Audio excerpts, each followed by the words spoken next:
This program is brought to you by UCKG.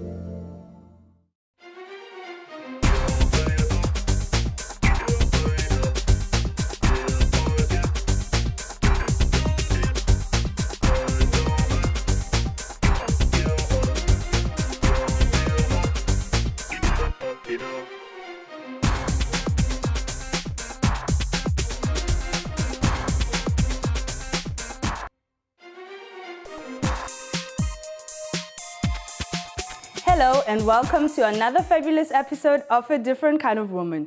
A different kind of woman is a woman who is empowered to be unique. Do you ever tell yourself that you're not special? And in our culture today, do we put pressure on ourselves to be like other people? Well, on today's show, You're Not Special, we'll be discussing this and a lot more. Let's take a look at what's coming up next on this show. Next, we're going to find out what people on the streets of London think with Anna Maria. Anyone who says they don't judge someone by the way they look is lying. We'll find out what we think of ourselves in our red and green card game. Oh, seriously? Oh, I'm on the fence. See our team at the Diversity Matters fundraiser.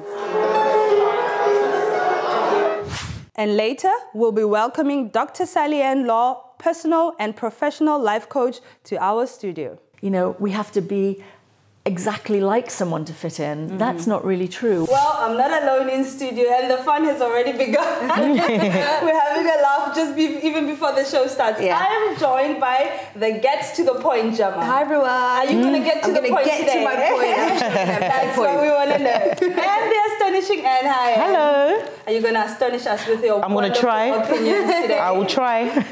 So today we're discussing being unique. Yeah. Have you ever met anyone who is the same as you are? Yes, I have. No, I'm joking. I just say it, you know, why not? The thing is, no, never. I just feel that I'm just so different. Not even similar?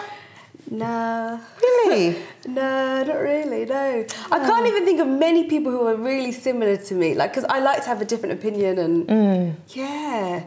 Like maybe my height or something. I'll be like, oh yeah, she kind of is my height, but her personality is completely different. You know, so yeah, no. How about you, Anne? Have you had one person that was very, very similar to me? Really? Yeah. Like male or female? Female. What made them similar?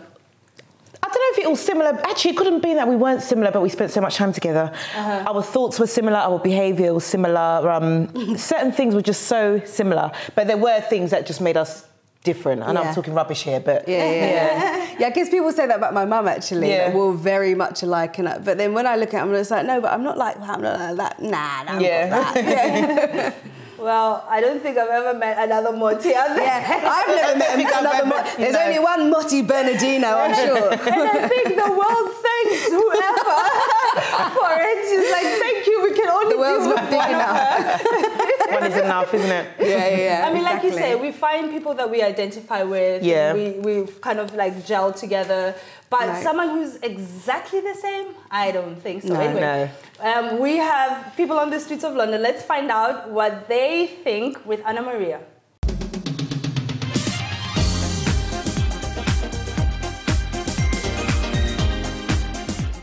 How do you define beauty? If we're talking aesthetically, obviously someone who has everything in a certain proportion, but it's going to sound cheesy, but it's true, but beauty comes from within. Someone who's actually doing something out of their way for someone else without even realising what that could be, you know, on a personal level, is doing something that's quite altruistic and thus beautiful. So, yeah. I think it's just embracing yourself for who you are and appreciating yourself and I don't know. Well, if someone's like a decent person, got a good heart, giving, kind, nice, gentle, then everyone's going to automatically be warm to that kind of a person. Do you know what I mean? Like, we judge both personality and visually. Like, anyone who says they don't judge someone by the way they look is lying, because every human being does it. You make a first judgment on what you see. You know the way kids just go into kind of reveries where they're just staring at something and it doesn't really matter what. But I do remember a tin of tomatoes, and it was something to do with the fact that I didn't know what it was, and it seemed strange and interesting. I don't know if this has much to do with beauty, but I think when you go into that state of fascination, it's almost like everything becomes beautiful. I think beauty is defined by happiness. So when someone's happy and they're healthy, I think that's when we're most attracted to them. Okay. Describe 3 character traits that make you unique. I talk a lot. and that can be very annoying. But yeah, that's unique. Another thing, I think I like to think outside the box. Thirdly, God, I'm not that narcissistic, so I'm just going to come up with 2. Be happy. Being enthusiastic, positive, and just being happy around people that I love. I speak my mind, which is always a good thing, but it can be bad. Don't judge yourself. Don't judge myself. Okay. My next one is 3. Wow, it's hard to think of 3 good things about. Character traits. Character traits. I see the best in every situation. I have a good energy. Yeah, I'm quite like excitable and like mostly happy all the time. That's what people say. I really couldn't say for sure that any of my character traits are completely unique. I mean, I think uniqueness probably comes from a combination of traits, doesn't it?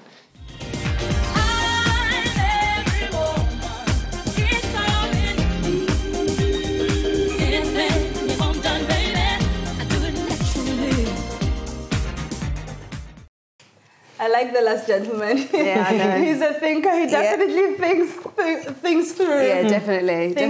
Things through. That's a tongue tie. Anyway, so we're going to play our red and green card game, our favorite card game.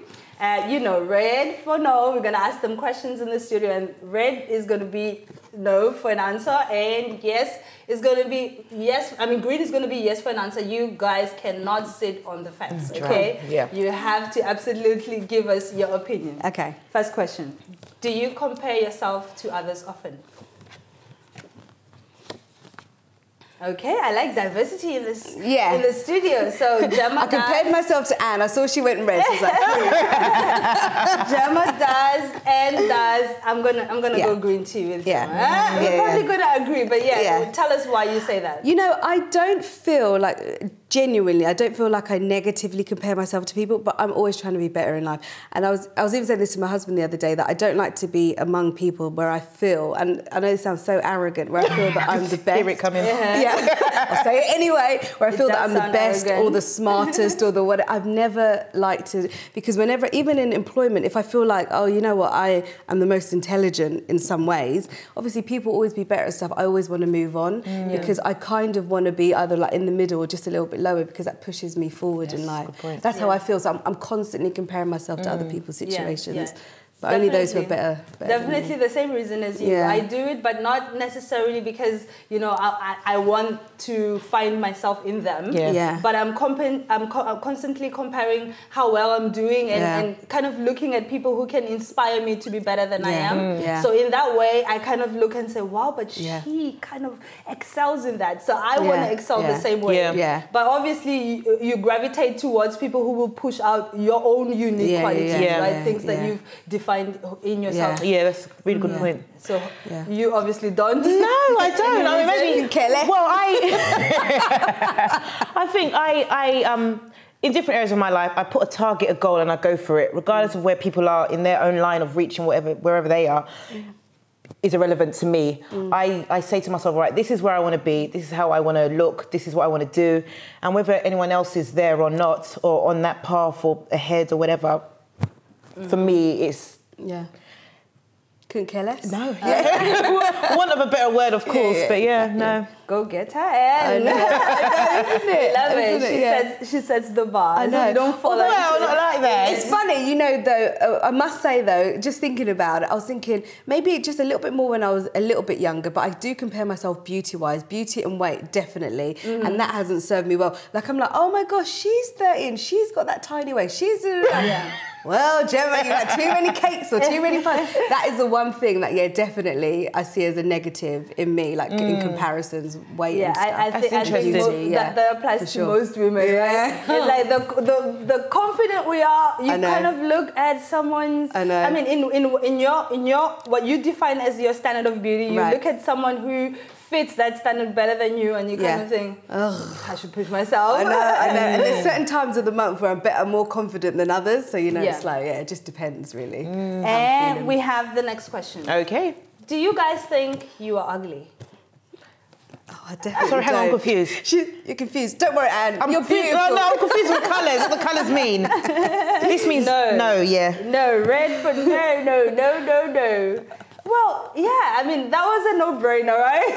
You said, but the funny thing is, if you had asked me, do I think I am physically beautiful, I'd have also said no. Yeah. So I don't think I'm ugly, but from my own standards of what I think outwardly beauty is, I wouldn't say yes. Mm-hmm. If you so that you don't sense. consider yourself ugly. I'm getting confused by your answer. Wait, so you don't consider yourself beautiful, but you don't consider yourself ugly? Exactly. Oh, okay. So what do you consider yourself then? I'm fine. I'm just here, you know. I'm just one more person in the streets. I'm happy, got no issues, but yeah, she's just like it. So, So no. Are you confused as home as I am? It's like, huh? No, so I don't consider myself beautiful. In what she considers conventionally beautiful, she wouldn't be like, oh, that's it. But she wouldn't say, oh, I'm ugly. That's what she's trying to say. So I'm going to say no. So you don't fit this. Okay, I get it now. I get it. It's sunk in. Conventional. She doesn't fit her own standards of what's conventionally beautiful. Right. But at the same time, she doesn't look at herself in the mirror and think, what an ugly woman I'm staring at. Yeah? Right. Yeah, that's right. But yeah, do you think this is a common thing with women? Do you think, because when I looked at the question, I was like, yeah, no, it was a definite no, like no for me. But do you think there are women who kind of beat down on themselves with how they look? Yeah. And again, I say to you, it depends. Like for me, it depends on where I am in life. Like, you know, like last night I said to my husband, oh my gosh, like if I was the perfect weight, the world wouldn't contain me because I think I'm just fabulous. The world is putting restrictions on you? Yeah, exactly. Holding me back. Exactly. I'm genuine. I don't need anyone to really say, oh, like you're beautiful. Because I genuinely believe I am a beautiful person, you know, regardless of what people say. And he thought the whole thing was funny. But there are some times in life, and you know, time of the month or whatever. Like I had a moment just last month where I was like, oh my gosh, I just feel so huge, and I'm just so this and so. There are times in my life where I'm just like, oh, I'm so down and out. Yeah. But then I literally snap back out of that, and my norm, the usual consistent thing, is that I do think you're that. Beautiful. Yeah, and I'm pretty confident in that, and I'm pretty confident in myself. So regardless of what people think, but I wasn't always like that. I had so many complexes where I couldn't take off my coat because my arms were too big. I wouldn't show my legs because I didn't like them. I was saving up for plastic surgery to change my nose. Because I wanted it to be really slim, and I thought it was just too much like a mushroom. So yeah, things like that. But I've actually owned those now. My height. Yeah, we don't have time to go through it in this section, but later on, I'm going to want to find out what you did to kind of swap, okay? Yeah, right. So the next question for now. Well, do you guys feel you're smart? Yeah. Where is my card? Gemma has told us she thinks she's intelligent, she thinks she's got the world at her feet. We all know Gemma's answer. I do too. Yeah. I do too. I think I'm kind of smart. And you know what? I think kind of like something that's common, I will say, with me is sometimes I'm happy not to fit convention, right? Yeah. Because many people, I find friends who kind of like are really smart, but they're not necessarily smart at the things that I'm smart at. So many times, and that's the downside with comparing yourself. Yeah. You may be great. For example, my husband is such a creative, person, and his style of learning is so unique. Like he takes a program, he works with IT, a computer program he's never worked with, he's never seen.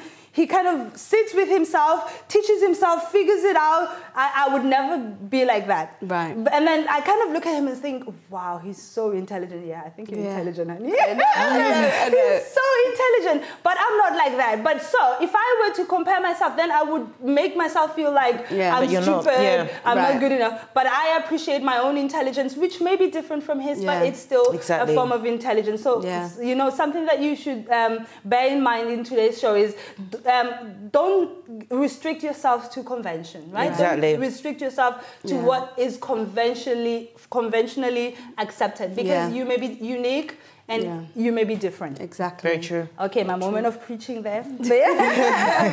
Next question. Oh. Do you take yourself seriously?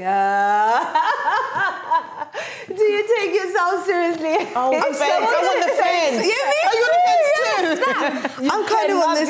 Okay, I'm going to say no. Do I take myself seriously? Oh, gosh. Take myself seriously? Come on, decide. Decide. All right. We don't have an hour. I'm going to say... This question. Can I spin? Can I spin? With your instinct. All right. My first instinct was yes. Okay. Gut instinct. So tell us why. Yeah.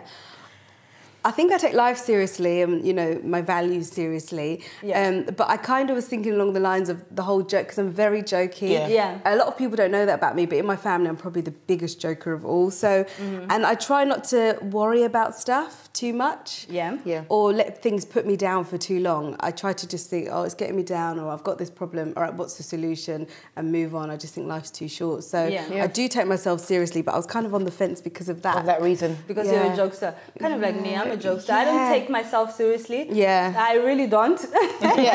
Even, for example, when I have my down moment, I don't even take that seriously. Because I'm like, I know I'm going to snap out of this. I'm going to push myself to snap out of this. So I don't take myself very seriously. I just feel like I'm going to sound like Gemma now. I'm so confident in myself and who I am that, you know, if a joke is made or what have you, I really, you know, it doesn't really define who I am. It really doesn't bother me on that sense. I'm so laid back. People can say whatever. But at the same time, I take myself seriously when it matters, when I need to. Yeah, like with your career, your finances. Yeah, my prospects, who I am, who I think I am, etc. I get that, Yeah, that is great. Yeah. So we are going to go on a break right now. And after the break, we're going to discuss more on the topic of You're Not Special. And we have a lot to say.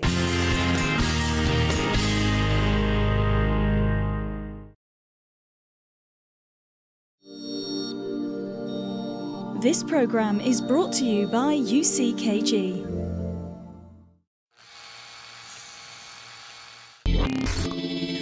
Did you know that around 450 million people worldwide have some sort of mental health issue? Well, I used to be one of those statistics because I was depressed for many years, but not anymore. And now it's my turn to help you lead a happier and healthier life.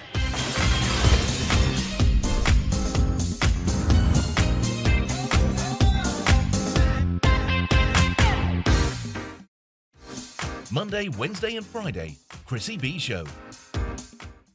The best top 10 of the week. From the start to the finish, famous artists, surprising videos and the best songs.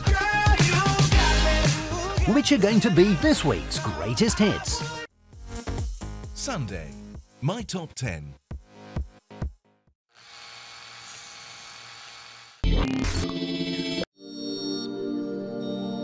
This program is brought to you by UCKG.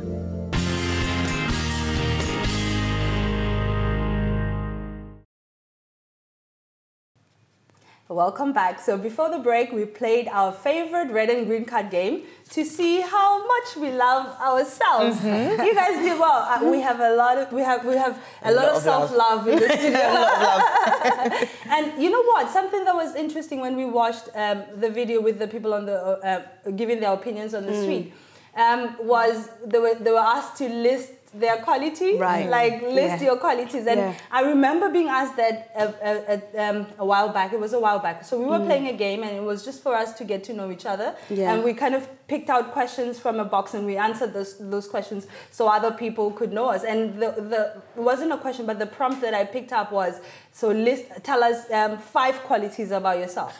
And I have to admit, it took me a while to get to 5. I was like, and then at that time I thought you should have asked me, tell us 5 flaws about yourself, because then I would have listed them quickly, and that seems to be common. People kind of tend to focus on their mistakes more than they focus on their qualities. Exactly. Would you say that you're the same? I think I am, actually. I think it's not that I focus on my flaws, but sometimes to vocalise what I think my qualities are, you sometimes feel like you're, oh gosh, I can say I'm like this, but will people agree, or does it make me look a certain way? You know? So I think it's almost the part of vocalising it that I sometimes hesitate. Especially in Britain, I feel that we're such a sort of self-deprecating society. It's like, oh, you put yourself down, let people lift you up. Almost. So even when I was like, oh, I love myself, I think I'm beautiful, I was like, oh, I hope it doesn't come across as arrogant. I'll say it anyway. But, you know, you kind of don't want to say it. Because you're right, people might challenge it or think, oh, no, you're not. Like, I think I'm interesting, for instance. Someone might be like, no, you're so boring. Like, mind you, do I? Yeah.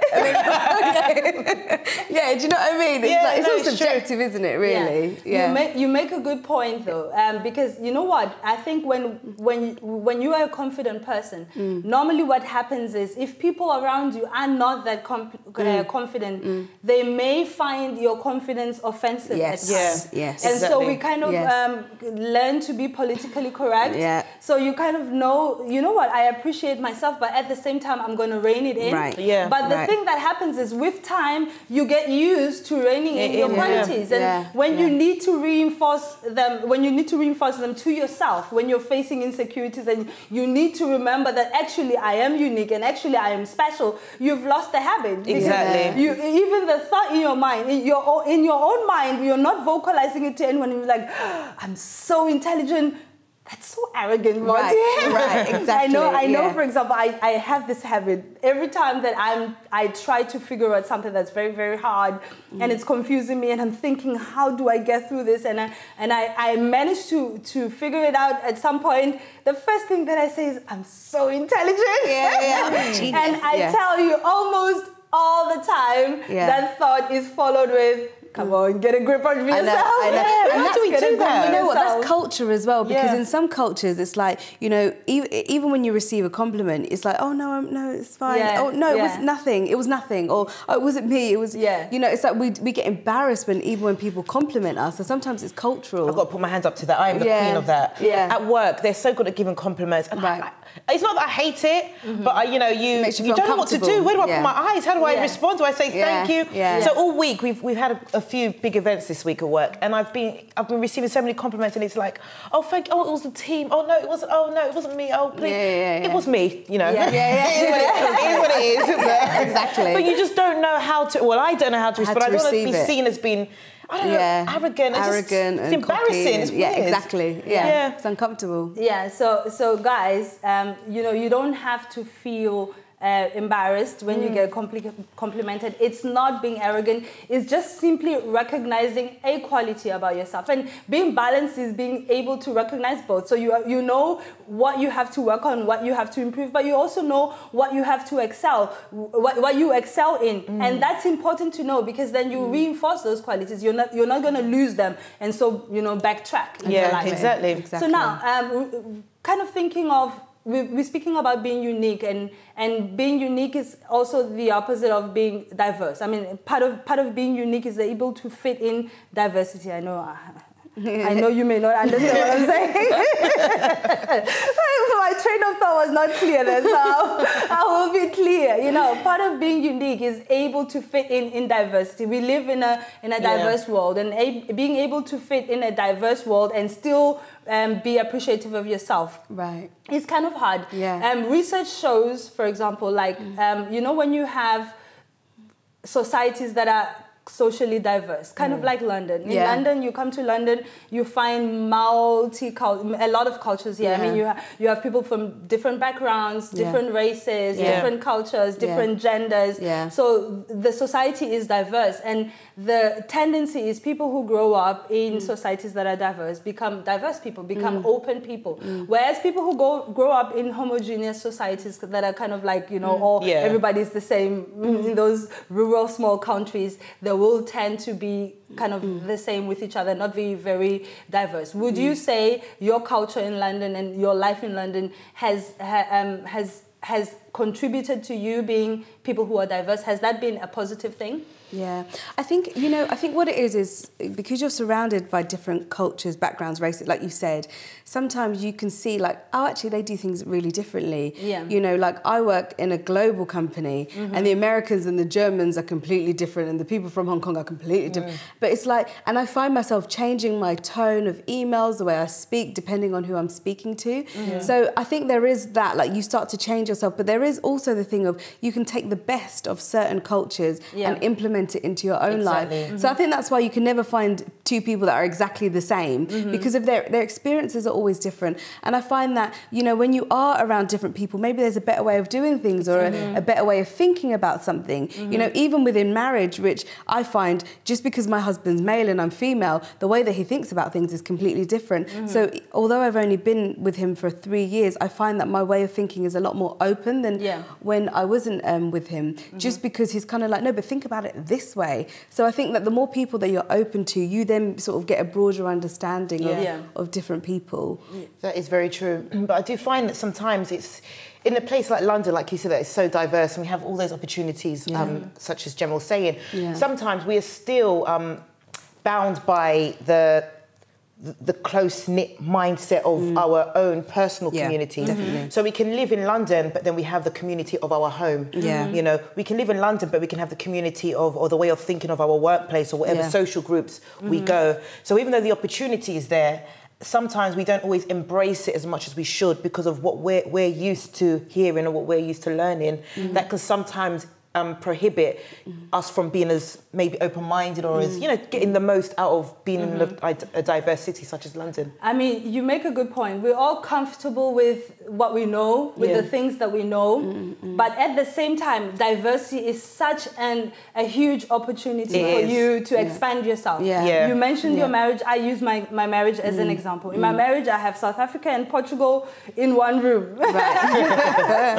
Two different worlds, two different societies brought together in one room. And initially, because I mean, I was used to, you know, people who understood me, people who thought about the same way that I did, people who liked the same things that I liked, who appreciated the same things that I appreciated. I was so used to it. It was kind of like a cultural shock. You know, I loved my husband and all. We had our time where we dated, but living together was a different experience. It was like all of a sudden, a lot of things were amplified about his culture, and they were a shock because I wanted to kind of, you know, deviate to what I knew.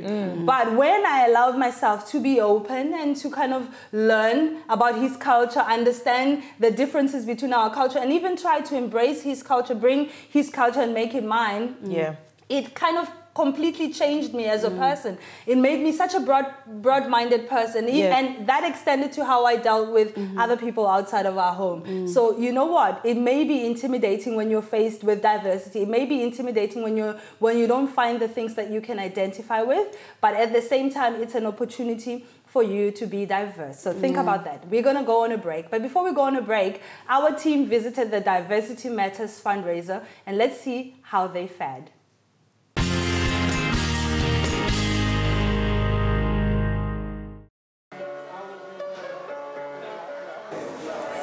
I was inspired to set up Diversity Matters due to feeling underrepresented in my university.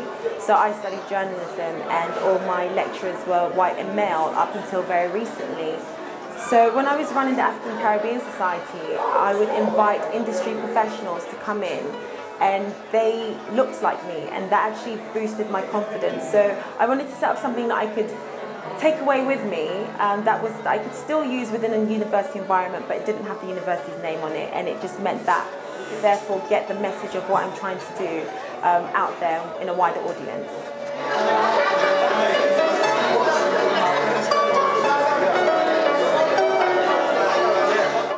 The aim of my project is I want to bring a piano to the village. Well, I want to spend at least 10 days with Kai, and then we're going to document everything, because they need literally everything. Then they are on rental land. They do have clean water. They do have a school. They do have orphanage. So they are forgotten by all. So I want to use the piano as a messenger to connect these children to the world, and then use all my contacts around the world to help these children. I want to buy the land. I want to buy find the money to build the orphanage, the school, everything they need. Diversity matters for a number of reasons. Diversity itself is such a huge and heavy word. I look specifically more at race matters, just because I feel that sometimes it's easier, especially organisations, universities, etc. It's easy to just sort of brush it under the carpet and pretend as if, you know, we're all the same, we're all diverse, and not acknowledge that there are certain students that are failing and they therefore need more help than others. So diversity matters to me because I think that we should embrace our differences and perhaps stop trying to just put everyone in the same category.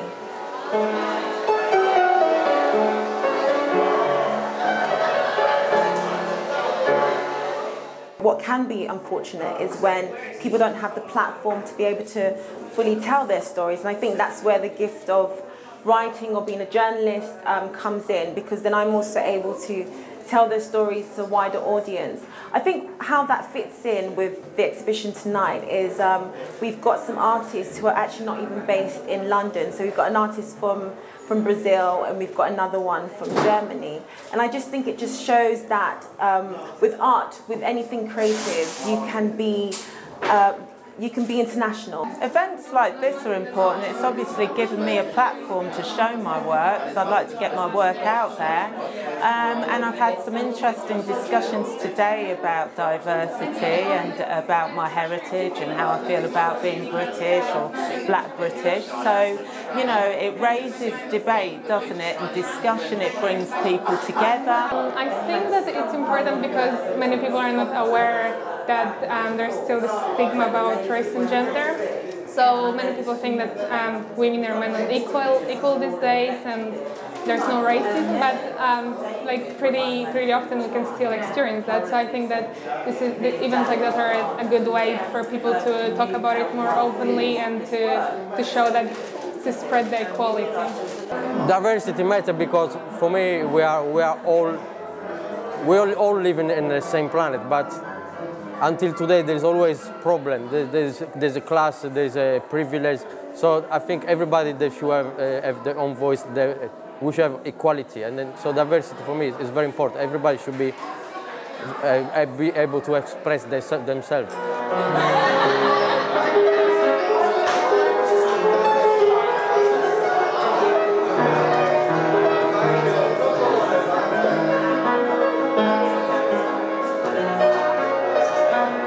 I think it's very important to celebrate your unique gifts, your own identity, because it's also a sort of inner search and also in understanding of who you are. And I think if we want society to appreciate us, we also have to appreciate our gifts and our uniqueness. So I would say that if anyone out there does feel different or doesn't feel they fit in, you're probably not alone. In fact, you are not alone. And I would say find what it is that you want to showcase to the world and do it, because there'll be other people who'd want to see the gifts that you have to offer.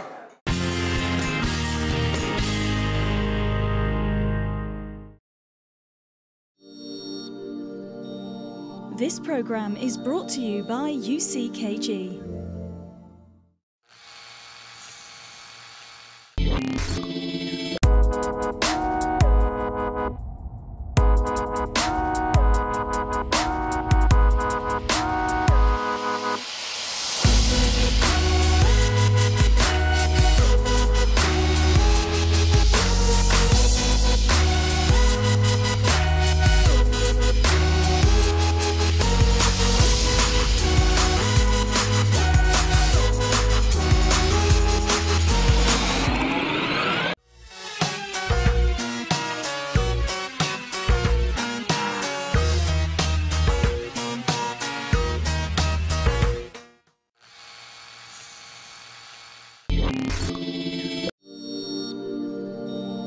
This program is brought to you by UCKG.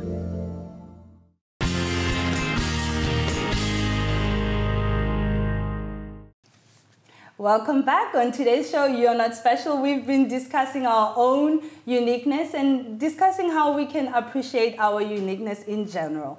Now, joining us on today's show, we have Dr. Sally Ann Law, who is a professional and personal life coach, right? Welcome, Sally. Glad to have you on the show. Hello. Lovely to be here. Thanks. So now, Sally, you've had a lot on your plate. You have been working to help people come out of unemployment. You have been working to help people come out of unemployment, and you've also been involved as a consultant for the UN. Oh, that's great. And now, how does confidence affect success, in your opinion? Well, look, I think that confidence is actually one of the most single biggest predictors of a person's success in life, actually, because it's confidence that people resonate to. You know, people feel at ease and like themselves better when they're around confident people. So consequently, you know, people choose confident people as friends, not surprisingly. They also get jobs, you know, they tend to lead happier, more successful lives because people like to be around them. Do you ever find that even people who are really successful kind of struggle with confidence as well? The thing is, we all have insecurities, right? I think that's absolutely the case. And I'm sure everybody, even the most supremely outwardly confident person... Like our Gemma. Well, we all have insecurities. There's all things that we're a bit scared about. But I think the thing with confident people is they know how to manage those insecurities when it really, really counts. So, you know, they're able to kind of hide it, or they prepare and they plan and they work out, oh, I've got this tricky interview coming. How do I mask my insecurities? So it's not really that they're trying to be someone they're not. They're just trying to be the best version of themselves when it really counts. And I think that's what confident people can pull off. Do you know what, speaking of business, you know, and careers and so on, what are the most common issues people and, you know, even businesses come to consult you for help with? You know, it's a huge range of issues, but I think if there's something that kind of is in the middle of it all, it's about helping people make positive choices for themselves. Whether they are really successful, maybe it's about helping them, you know, really maximize their potential. But a lot of people are actually struggling, and maybe they need to get back on track and regain confidence in their own decision making, because I think that's my role as a coach, really. It's not telling people what I think they should do. It's more about helping people figure out what it is they want to do based on their goals, their value systems, what it is that's going on for them, and then being able to do that for themselves with confidence. So it is, confidence is kind of in there, because you can't move forward, you know, and kind of know that you're on track if you're always kind of second guessing yourself and you've lost confidence in your perspective. So earlier on you mentioned the choices that people make, etc. Why do you think so many people are unhappy with their life choices? I think a couple of reasons. One is maybe they get off on the wrong track really early because they, for one reason or another, maybe it's influence from parents or they weren't really sure what to do, but they kind of went down the wrong track too early and felt they were trapped. So I think that's one reason. And the other reason is that I think, unfortunately for us, our brains are a little bit wired to kind of get stuck on the negative. And so we then forget that there are options available to us. And so we sort of get trapped in being unhappy and discontented, but then we don't really think we can do anything about it, which of course we can. You mentioned how our brains are wired. You have a PhD in psychology. Yes, I do. How does that contribute to your work as a life coach? Well, talking of confidence, I think it gives me confidence, you know, that I've worked with people, as you say, from unemployed to all members of, you know, governments around the world, etc. But so therefore I feel like, well, I've had the relevant training, you know, I feel like I have my own credibility in what I'm trying to do. So I think I know how to ask questions that help people. I think I've been trained and I know how to really listen to people. And also, quite importantly, how it's sometimes just to shut up and let people work things out for themselves. So I think that comes from my psychology background, really. And so you mentioned that you know it gives you confidence. We were discussing earlier on about like our qualities, and something that kind of stood out for all of us is that we kind of sometimes become shy to acknowledge our qualities. Is that something that you come across quite often with people? Yeah, well, I think it is this kind of cultural thing about, well, I don't want to be arrogant, but I also don't want to take myself seriously. I mean, I want to have self-respect, but I don't want to do somebody else down at somebody else's expense. So I think it's actually about recognizing there's nothing to feel bad about, recognizing our strengths and our unique talents. Actually, it makes complete sense to try and put them into practice in the world, because then other people benefit anyway. So again, it's not like we're doing this at the expense of somebody else. Actually, if we can be strong and put our strengths to play, everybody wins. And maybe you can help us a bit, kind of tell, you know, the extreme from what is acceptable. So if someone is confident with themselves and that's a good thing, and someone is arrogant, how can we tell that, you know what, we're kind of leaning towards arrogant now, maybe I have to rein it in? Well, you know, everything is built on self-awareness, so I think actually a bit of self-reflection at the end of the day is not a bad idea, just to kind of say, how did my day play out, and what sort of reactions was I getting from other people, people that I care about? Did that seem to go well? And, and also asking people that we trust can help. How am I doing? How's it? What's your impression of how life's going for me? And, how was I in that meeting? And how was I with this group of friends? Was I a bit too much center of attention? We can sort of just kind of touch base with people who we trust. But I think it's also about just checking in with ourselves and saying, because if we feel a bit, we kind of know if we're being a bit arrogant or we're being not such a great friend or not such a great colleague. We try to pretend we feel okay about it, but we really know deep down that we've sort of gone a bit far. Because I almost feel like confidence is like a feeling of well-being, like, and peace. Exactly. If you don't have that peace, then you kind of know that actually something is a little bit off. Exactly, and then you find yourself faking it, which then you lose track and you lose a bit of yourself in that process. And I think then you have to kind of say, something's wrong here. Either I'm in the wrong situation, I need to get into a different one because this one isn't really suiting me, or I need to do something with myself to make this work a bit better. Exactly. Can I just ask you, speaking of peace and happiness and all of these things, this is what we all want, really. Do you think that everybody can be coached to be happier? And how would you go about that? I think you can. I think there's a lot of research now from positive psychology, etc., to say that actually you can help other people become happier, and also you can help yourself become happier. But the first thing, of course, is really, really wanting to be up for that challenge, because a little bit we do slip into complacency, or we lose confidence that it's possible for us. Maybe, it's okay for so-and-so to, pursue their goals, but I'd better just carry on doing this thing that's expected of me. So it's really about what I do with people is try to say, try not to focus on what you haven't got and all the deficits, because that's already kind of a negative mindset that's really hard to feel excited about change, rather to say, look, what am I good at and what was I good at and what used to excite me and where is that in my life, and start to build that back in. And I think in doing so, the more we have that in our life, the happier we're going to be. So I think you can coach people around that. Interesting. I done a degree in psychology, not a PhD. And I know one of the big debates is the whole nature versus nurture. So in this whole confidence and things like that, what we're talking about, what balance do you think, weighs on both sides? Because surely that's got something to do It definitely does, and it's a bit of a murky area. But for sure, genetics counts, absolutely for sure.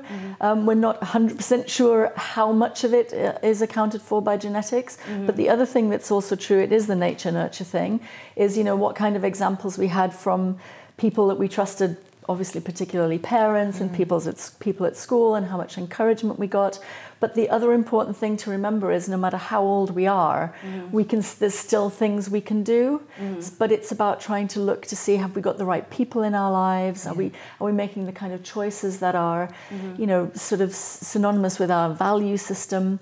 So we can do some things despite whatever happened with our genetics and our early learned experiences, with the right kind of support and self-acceptance and self-awareness and resources, we can make positive changes. Now, can you kindly please briefly explain what's the nature versus nurture theory for someone who's at home like me wondering what is that? So it's this classic debate about how much we can actually influence or how much we've just inherited by being born to those two people.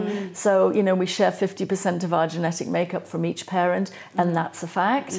But that doesn't mean we're exactly like 50% of each of them. So it's a little bit about, well, how much can I do on my own as a person in the world, given that I had this background? So that's the kind of debate that goes around. Go on. And I'm a huge believer in the whole nurture thing, that you can turn things around.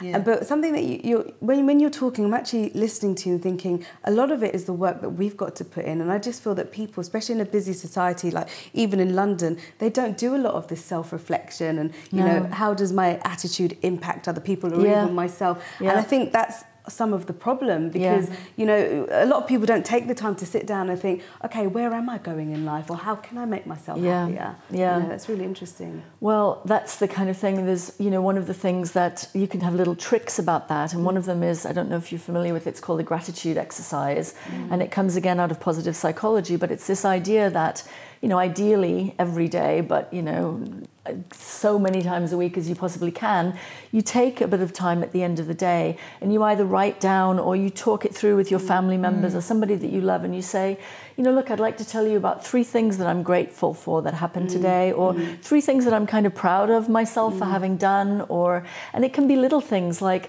exchanging a smile with somebody as you go through the park, or it could be something brilliant, like, you know, your boss said you did a fantastic job at a presentation. But it's trying to grab those things and really internalize them and remember them, because otherwise, again, our brains, unfortunately, tend to take the good stuff for granted and then go back and focus on the, well, I did that speech well, but oh my God, then I really messed up when I tried to talk to so-and-so. It's like, and then our brain goes back to what we did wrong. So it is trying to take that time to really remember the things that are going well and appreciate them.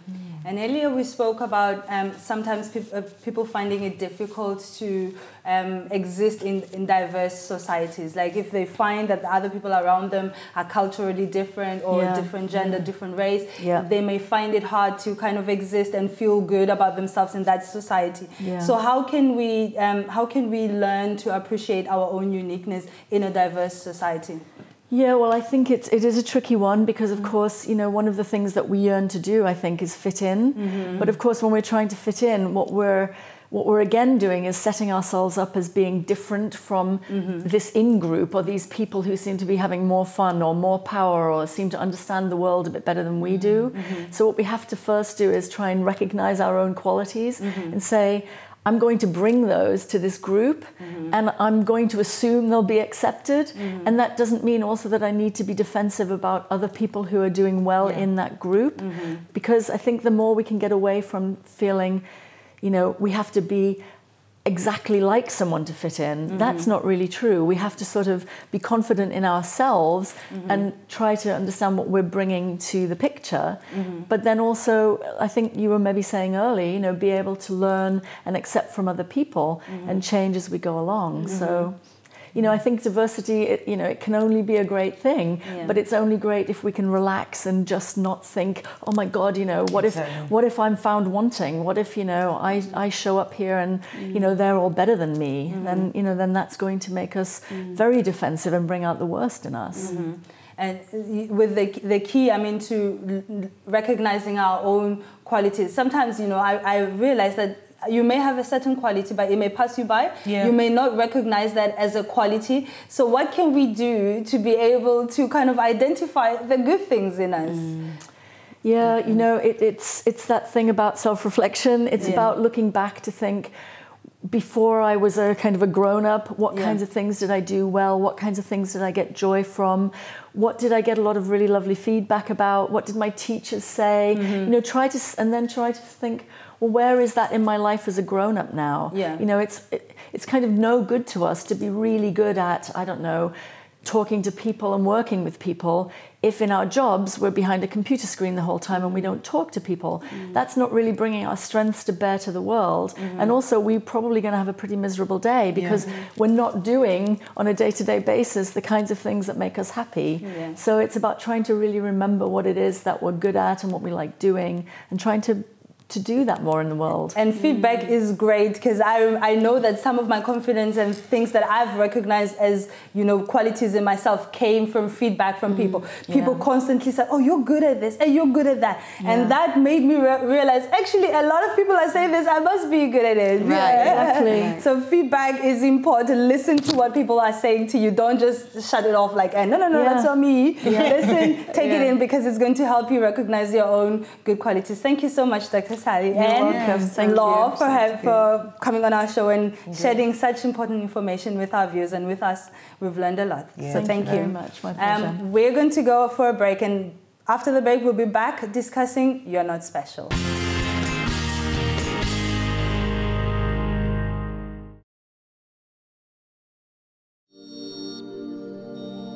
This program is brought to you by UCKG.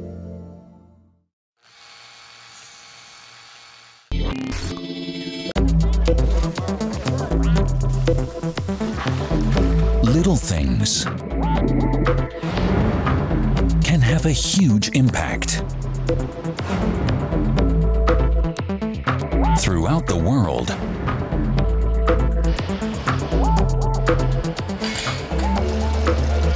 The Globalization Magazine. Saturday, Global 3000.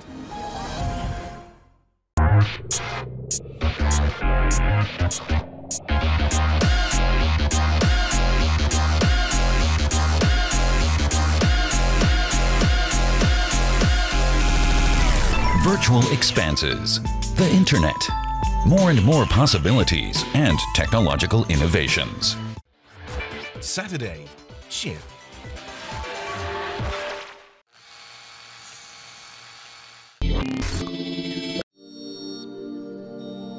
This program is brought to you by UCKG.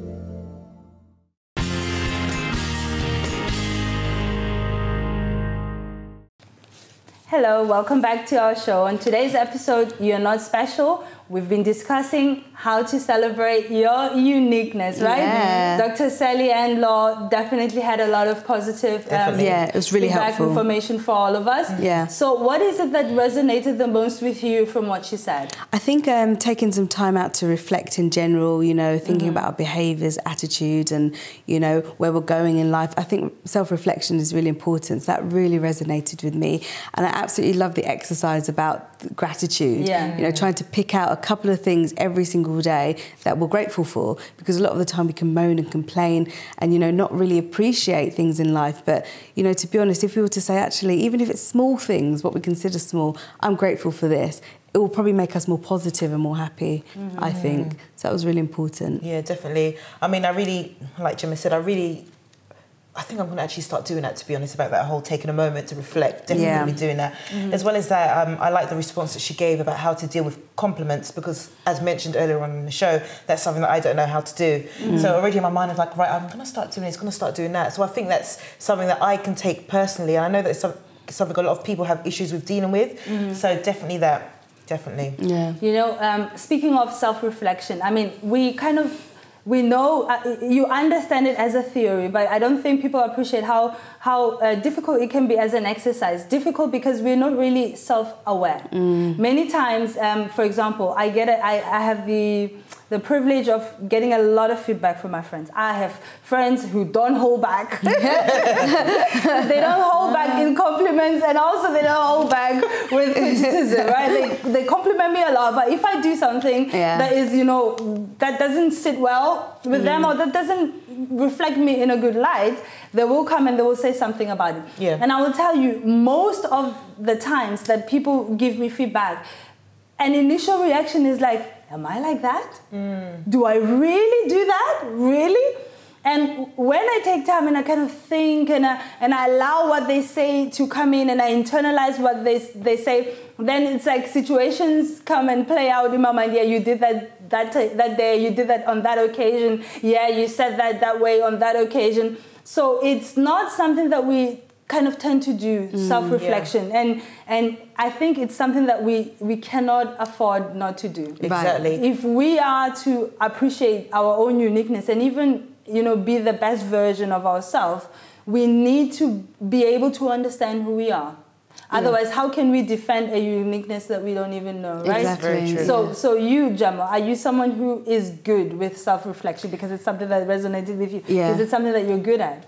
I think, you know, I think that I try to do this almost every single day. I'm constantly thinking, most of the times that if someone would tell my faults, like I'm kind of a little bit like you, whereas my family, we do like circles of truth and all this stuff, like, you know. And lunch and her family.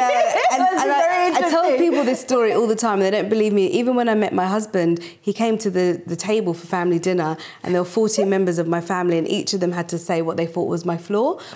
And after that, he was like, "Oh, I still want to marry you." After that, I was like, "Oh, thank God," you know. But I like to be open with people, and I think I know you asked me earlier why I feel that I'm confident now, and yeah, I do have insecurities, but I just find that I do reflect a lot on my behaviours, my attitude, who I am. A lot of the time when people tell me a flaw, it's not really new to me. I'm like, I know that. And it's either I've parked it and I'm like, I'm not ready to work on it yet, or yeah, I know that, but it's not really a bother, or yes, I'm working on it. So usually I am very aware of who I am. And I find that I've taken a lot of time just to realise in life that, you know what, before I wanted to have plastic surgery and liposuction and all of this stuff. And I just thought there's always going to be someone who's going to be prettier. There's always going to be someone who's going to be smarter, more intelligent. Why don't I try to learn from those people? And that's why I kind of answered the way I did with the comparison question.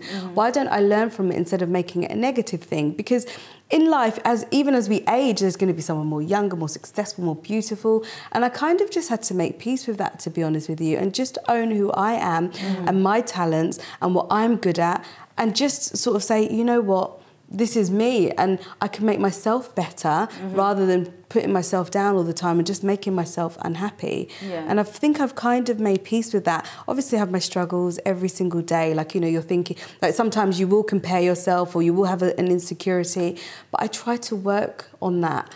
And I think that's what's contributed to me becoming a lot more confident than I used to be, you know. And I've had a lot of battles in my life as well, a lot of things that I've been through, which I thought, you know what, those really knock me down. And, you know, if I really were to sort of dwell on those things, then I wouldn't carve out a good life for myself.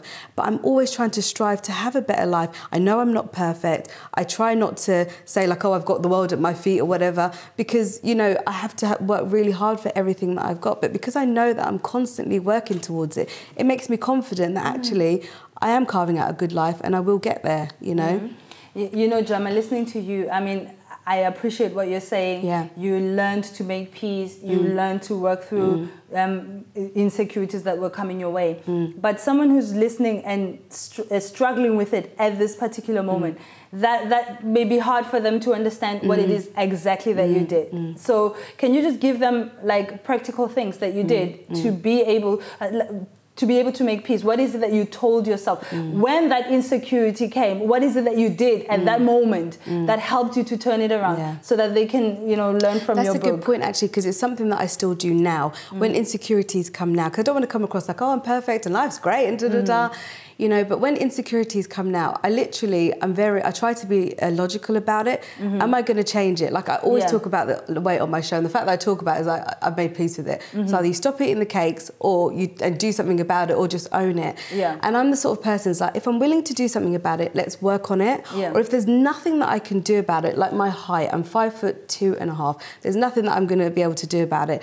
Well, you know, at least I'm short and I can fit into the tube and like just go. And I just try to see the positive. And that's something I do every single day. You know, maybe I can't speak 10 languages, but I can do this. I can speak well in a public setting. I don't really get nervous. I can do that. So maybe I don't have this talent. Maybe I can work on it. Maybe I can learn something. Or if I really can't change it, oh, at least I've got this or at least I've got that. So I try to compensate a lot in my life. Every single day I do that. And can I just add to that? Like earlier on when I said, for example, in my case, I don't feel, you know, I'm not the most beautiful person I've seen, but, you know, we all have things that we consider to be imperfections, but who cares? Do you know what I mean?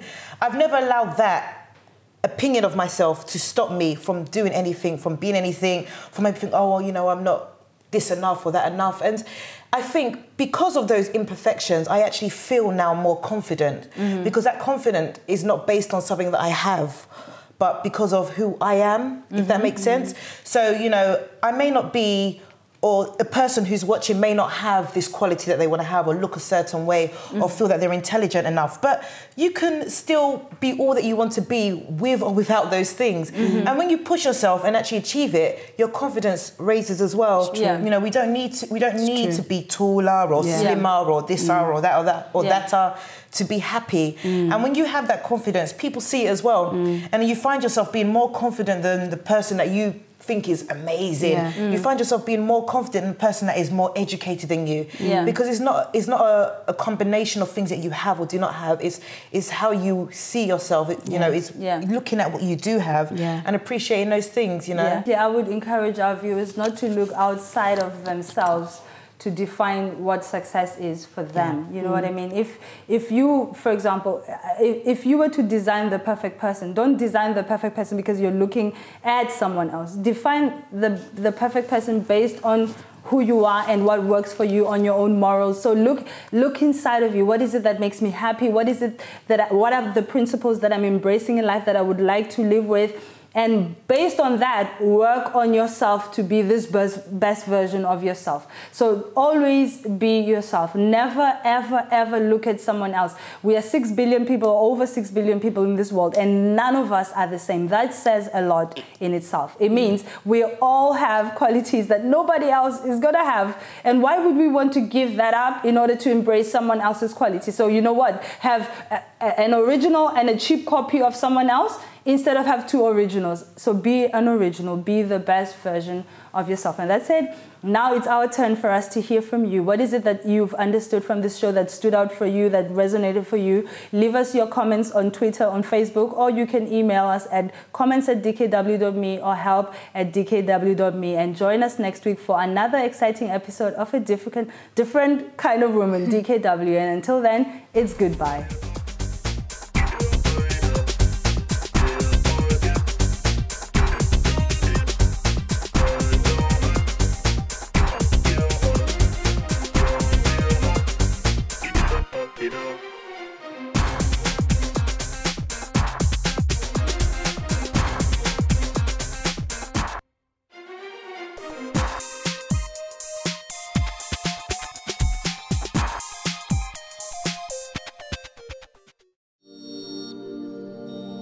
This program is brought to you by UCKG.